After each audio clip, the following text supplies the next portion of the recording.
सखिया प्रेमचंद की प्रसिद्ध कहानी। डिप्टी श्यामाचरण का भवन आज सुंदरियों के जमघट से इंद्र का अखाड़ा बना हुआ था। सेवती की चार सहेलियों रुक्मिणी, सीता, रामदई और चंद्रकुंवर 16 सिंगार किए इठलाती फिरती थी। डिप्टी साहब की बहन जानकी कुंवर भी अपनी 2 लड़कियों के साथ इटावे से आ गई थीं। इन दोनों का नाम कमला और उमा देवी था। कमला का विवाह हो चुका था। उमा देवी अभी कुंवारी ही थी। दोनों सूर्य और चंद्र थी। मंडप के तले डौनिया और गवनिहारिने सोहर और सोहाग अलाप रही थी। गुलबिया नाइन और जमनी कहारिन दोनों चटकीली साड़ियों पहने, मांग सिंदूर से भरवाए गिलट के कड़े पहने छमछम करती फिरती थीं। गुलबिया चपला नवयौवना थी। जमुना की अवस्था ढल चुकी थी। सेवती का क्या पूछना, आज उसकी अनोखी छटा थी।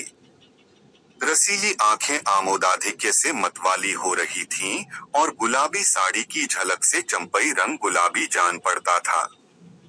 धानी मखमल की कुर्ती उस पर खूब खिलती थी। अभी स्नान करके आई थी, इसलिए नागिन सी लट कंधों पर लहरा रही थी। छेड़छाड़ और चुहल से इतना अवकाश न मिलता था कि बाल गुंथवा ले।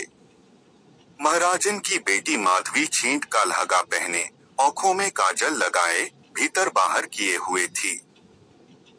रुक्मिणी ने सेवती से कहा से तो तुम्हारी भावच कहाँ है? दिखाई नहीं देती। क्या हम लोगों से भी पर्दा है? रामदेई मुस्कुराकर, पर्दा क्यों नहीं है? हमारी नजर न लग जाएगी? सेवती कमरे में पड़ी सो रही होंगी। देखो अभी खींचे लाती हूँ। यह कहकर वह चंद्रमा से कमरे में पहुंची। वह एक साधारण साड़ी पहने चारपाई पर पड़ी द्वार की ओर टकटकी लगाए हुए थी। इसे देखते ही उठ बैठी। सेवती ने कहा, हो क्या पड़ी हो, अकेले तुम्हारा जी नहीं घबराता? चंद्राओं कौन जाए, अभी कपड़े नहीं बदले। सेवती बदलती क्यों नहीं? सखियों तुम्हारी बाट देख रही हैं। चंद्रा अभी मैं न बदलूंगी। सेवती ही हट तुम्हारा अच्छा नहीं लगता। सब अपने मन में क्या कहती होंगी? चंद्रा तुमने तो चिट्ठी पढ़ी थी, आज ही आने को लिखा था न? सेवती अच्छा, तो यह उनकी प्रतीक्षा हो रही है, यह कहिए तभी योग साधा है। चंद्रा दोपहर तो हुई, स्यात अब न आएंगे। इतने में कमला और उपादेवी दोनों आ पहुंची। चंद्रा ने घूंघट निकाल लिया और फर्श पर आ बैठी। कमला उसकी बड़ी ननद होती थी। कमला रे, अभी तो इन्होंने कपड़े भी नहीं बदले। सेवती भैया की बाट जोह रही है, इसलिए यह भेष रचा है। कमला मूर्ख हैं, उन्हें गरज होगी आप आएंगे। सेवती इनकी बात निराली है। कमला पुरुषों से प्रेम चाहे कितना ही करे, पर मुख से एक शब्द भी न निकाले, नहीं तो व्यर्थ सताने और जलाने लगते हैं। यदि तुम उनकी उपेक्षा करो, उनसे सीधे बात न करो, तो वे तुम्हारा सब प्रकार आदर करेंगे, तुम पर प्राण समर्पण करेंगे, परंतु जो ही उन्हें ज्ञात हुआ कि इसके हृदय में मेरा प्रेम हो गया, बस उसी दिन से दृष्टि फिर जाएगी।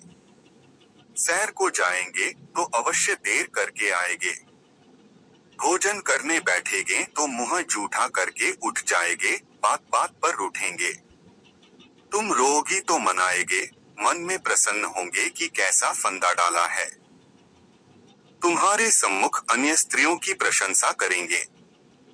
भावार्थ यह है कि तुम्हारे जलाने में उन्हें आनंद आने लगेगा।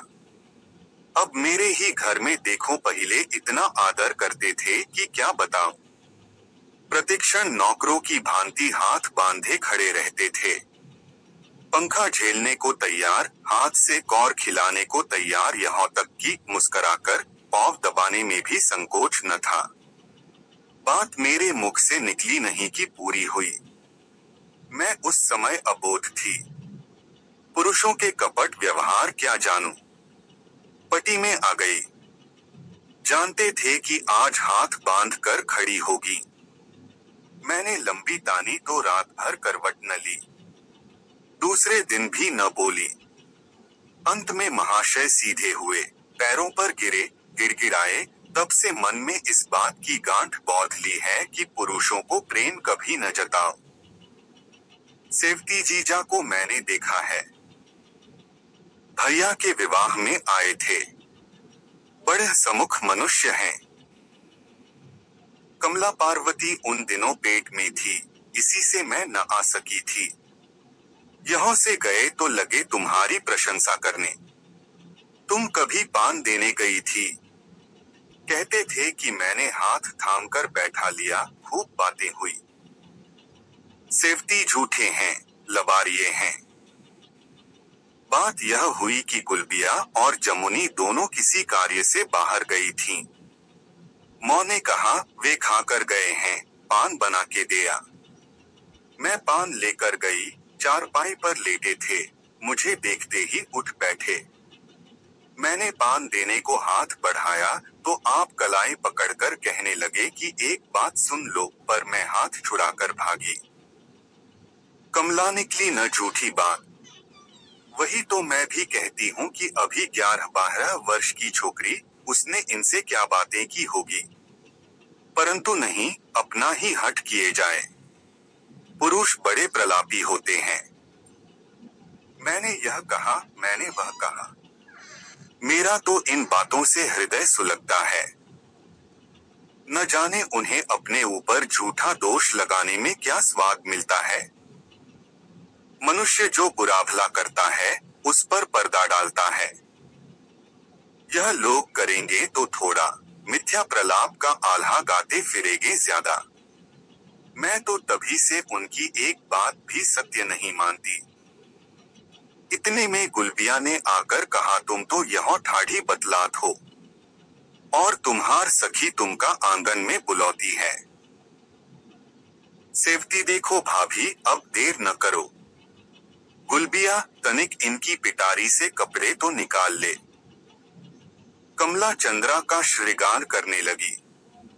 सेवती सहेलियों के पास आई। रुक्मिणी बोली, वाह बही, खूब। वहां जाकर बैठ रही। तुम्हारी दीवारों से बोले क्या। सेवती कमला बहन चली गई। उनसे बातचीत होने लगी।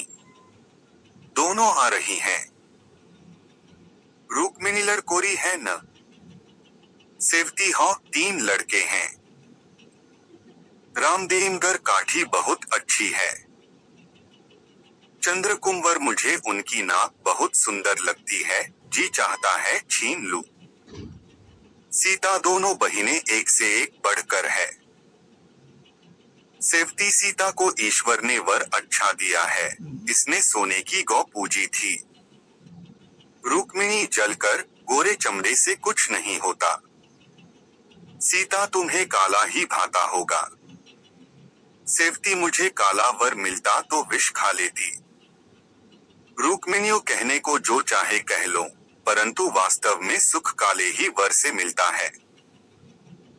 सेवती, सुख नहीं, धूल मिलती है।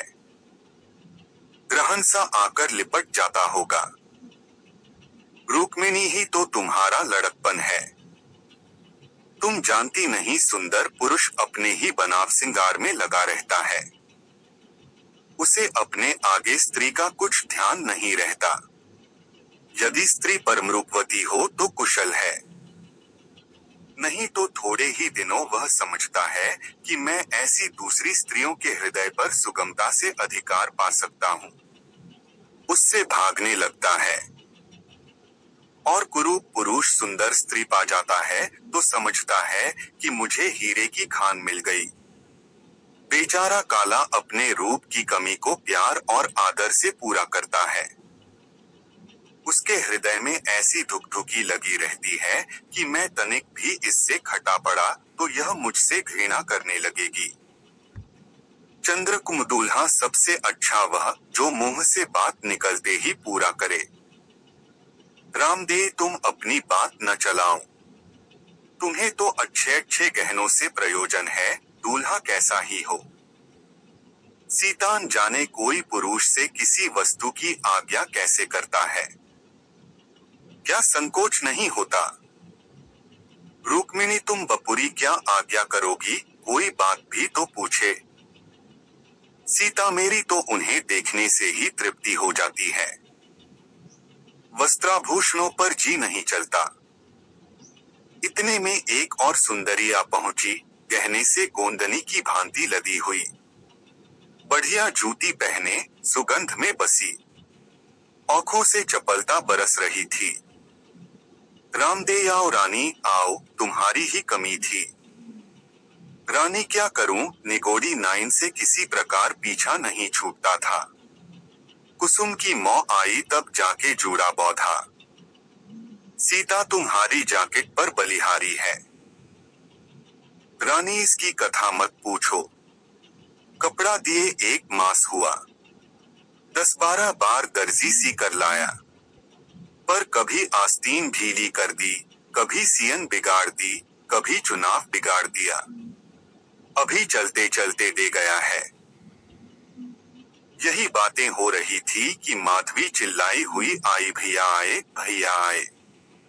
उनके संग जीजा भी आए हैं। ओहो ओहो, रानी राधाचरण आए क्या।